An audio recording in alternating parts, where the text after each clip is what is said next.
பிதா, குமாரன், பரிசுத்த ஆவியானவர் என்னும் திரியேக நாமம் நம் அனைவரையும் ஆசீர்வதித்து வழிநடத்தி பலப்படுத்தி காப்பதாக.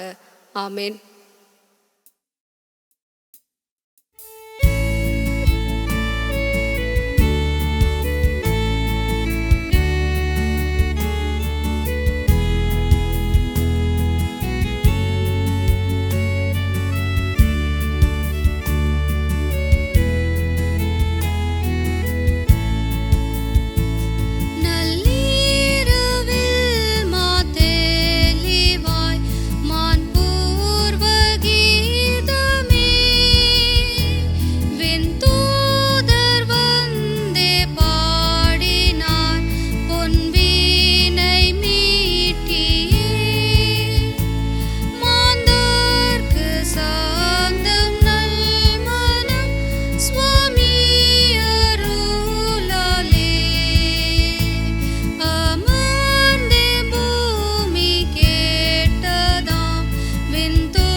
கிறிஸ்துவுக்கு பிரியமான உங்கள் யாவரையும் இந்த நாளிலும் கூட அன்புடன் நான் வாழ்த்தி வரவேற்கிறேன்.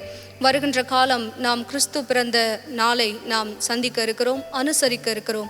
அந்த நாளிலும் கூட நாம் கிருபையாக தேவனுடைய தயவினாலும் நாம் வழிநடத்தப்பட்டு கொண்டு இருக்கிறோம். இந்நாளிலும் கூட ஒரு சிறிய கதையோடு கூட ஒரு சிறிய தியானத்தை உங்களிடத்திலே பகிர்ந்து கொள்ள நான் ஆசைப்படுகின்றேன். ஒரு சிறிய ஊரிலே இதே போன்று கிறிஸ்து பிறந்த இரவு அன்று ஒரு அருமையான சிறுமி ஒருத்தி கையிலே தீப்பெட்டியை வைத்து கொண்டு ஊரெல்லாம் சுற்றி திரிந்து அந்த தீப்பெட்டியை விற்று கொண்டிருந்தாள். அந்த சிறுமிக்கும் அந்த நாளை பார்க்கின்ற பொழுது மிகுந்த கலக்கமும் மனதிலே மிகுந்த பாரமும் உண்டாயிற்று. அந்த சமயத்திலே தீப்பெட்டிகளை விற்று கொண்டு வந்த மகள் மிகுந்த கவலையோடு ஒரு இடத்திலே அமர்ந்து கிறிஸ்து பிறந்த நாளை குறித்து யோசித்து கொண்டிருந்தாள். அந்த சமயத்தில் ஒவ்வொரு தீக்குச்சியாக எடுத்து தீப்பெட்டியிலே உராய்ந்து பார்க்கின்ற பொழுதெல்லாம் அந்த ஒளியிலே ஒவ்வொரு காணொளியாக அந்த மகளின் கண்களுக்கு முன்பதாக வந்து சென்றது. கடைசி தீக்குச்சியை எடுத்து கொளுத்திய பொழுது தன்னுடைய பாட்டியின் முகம் அந்த மகளுக்கு தெரிய வந்தது. அந்த பாட்டியின் முகத்தை கண்டவுடன் அந்த சிறுமியோ, பாட்டி, என்னை உங்களோடு கூட அழைத்து செல்லுங்கள், நானும் உங்களோடு கூட வருகிறேன் என்று சொல்லி அந்த சிறுமி மிகுந்த கண்ணீரோடும் பாரத்தோடும் சொன்னாலாம். உடனே அந்த பாட்டியும் வா, என் கூட வா என்று சொல்லி அந்த சிறுமியின் கரங்களை பிடித்து அழைத்து சென்றாராம். இரவு நேரம் கழிந்தது, காலை விடிந்தது.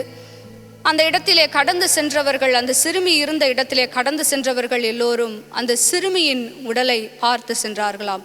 காரணம் என்னவென்று சொன்னால், அந்த சிறுமி உண்மையாகவே தேவனுடைய பாதத்தில் சேர்ந்து விட்டார் என்பதை தான் நாம் இந்த நேரத்திலே புரிந்து கொள்ள வேண்டும். கடைசி தருவாயில் எனக்கும் இப்படியான ஒரு மனமகிழ்ச்சியான ஒரு தருணம் ஏற்படாதா? ஒரு மனமகிழ்ச்சியான ஒரு குடும்ப சூழல் எனக்கு உண்டாகாதா? நானும் கூட இந்த கிறிஸ்துமஸ் விழாவை என் குடும்பத்தோடு மகிழ்ச்சியாக நான் கொண்டாட மாட்டேனா என்று சொல்லி அந்த மனதில் எவ்வளவு பெரிய பாரம் இருந்திருக்கும் என்பதை தான் இந்த கிறிஸ்துமஸ் நாட்களிலும் நாம் புரிந்து கொள்ள அழைக்கப்படுகிறோம். எல்லோருக்கும் ஒன்றாய் இருப்பதில்லை, எல்லோருக்கும் ஒரே விதமான கிறிஸ்துமஸ் நாள் கிடைப்பதில்லை, எல்லோரும் மனமகிழ்ச்சியாக ஒரே உணவை பகிர்ந்து கொள்வதில்லை, எல்லோரும் குடும்பமாக அமர்ந்து தன் அன்பினையும் அவர்கள் பகிர்ந்து கொள்வதில்லை. ஆனால் இந்த சிறுமிக்கு எவ்வளவு பாரம் இருந்திருந்தால், இதோ ஒரு மனமகிழ்ச்சியான ஒரு தேவனுடைய பாதத்தில் சென்றடையும் பொழுது உண்மையாகவே அந்த சிறுமிக்கு ஒரு ஆறுதலும் ஒரு இளைப்பாறுதலும் கிடைக்கின்ற பொழுது அதுவே மெய்யான சமாதானமும் அமைதியுமாய் இருக்கிறது. இந்த நேரத்திலும் கூட ஏசாயாவின் தீர்க்க தரிசன புஸ்தகம் 9ஆம் அதிகாரம் 6, 7 ஆகிய வசனங்களை நாம் வாசிக்கின்ற பொழுது, நமக்கு ஒரு பாலகன் பிறந்தார், நமக்கு ஒரு குமாரன் கொடுக்கப்பட்டார், கர்த்தத்துவம் அவர் தோளின் மேல் இருக்கும், அவர் நாமம் அதிசயமானவர், ஆலோசனை கர்த்தா, வல்லமையுள்ள தேவன், நித்திய பிதா, சமாதான பிரபு எனப்படும் என்று சொல்லி 6ஆம் வசனத்திலே நாம் வாசிக்கின்றோம். உண்மையாகவே அவர் அதிசயம் உள்ள தேவன். அந்த சிறுமியின் பாரத்தை கண்ட தேவன் அந்த சிறுமிக்கு ஏற்ற ஒரு சமாதானத்தை கொடுத்திருக்கிறார். நாமும் இந்த நாளிலே அவர் சமாதான காரணராயும் சமாதான பிரபுவாகவும் நித்திய பிதாவாகவும் அதிசயமான ஆலோசனை கர்த்தாவாகவும் இருக்கிறார் என்பதை, இந்த சிறியரில் நீங்கள் ஒருவருக்கு எதை செய்கிறீர்களோ அதை எனக்கே செய்தீர்கள் என்று சொல்லி அவர் அவர் நமக்கு கற்றுக் கொடுக்கிறார். ஒருவேளை யாராகிலும் ஒருவர் அந்த சிறுமிக்கு அந்த நாளிலே ஒரு அன்பளிப்பையோ அல்லது ஒரு மனமகிழ்ச்சியான உணவையோ அளித்திருந்து ஏதாகிலும் உதவி செய்திருந்தால் அந்த சிறுமிக்கும் அந்த கிறிஸ்துமஸ் நாள் மிகவும் சிறப்பான ஒன்றாக அமைந்திருக்கும். யோசித்து பார்க்க வேண்டிய ஒரே ஒரு விஷயம், கிறிஸ்துமஸ் என்பது நாம் மனமகிழ்ச்சியாக இருப்பதற்கு மாத்திரமல்ல, நாம் மாத்திரமே கொண்டாடுவதற்காக அல்ல.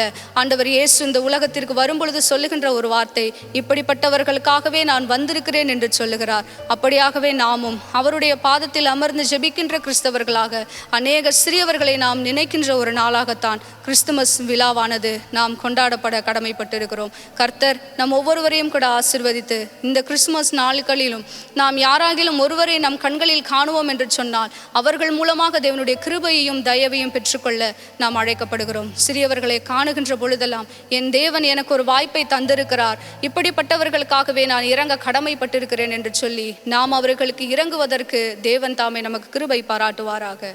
ஆமேன். ஜெபம் செய்வோம்.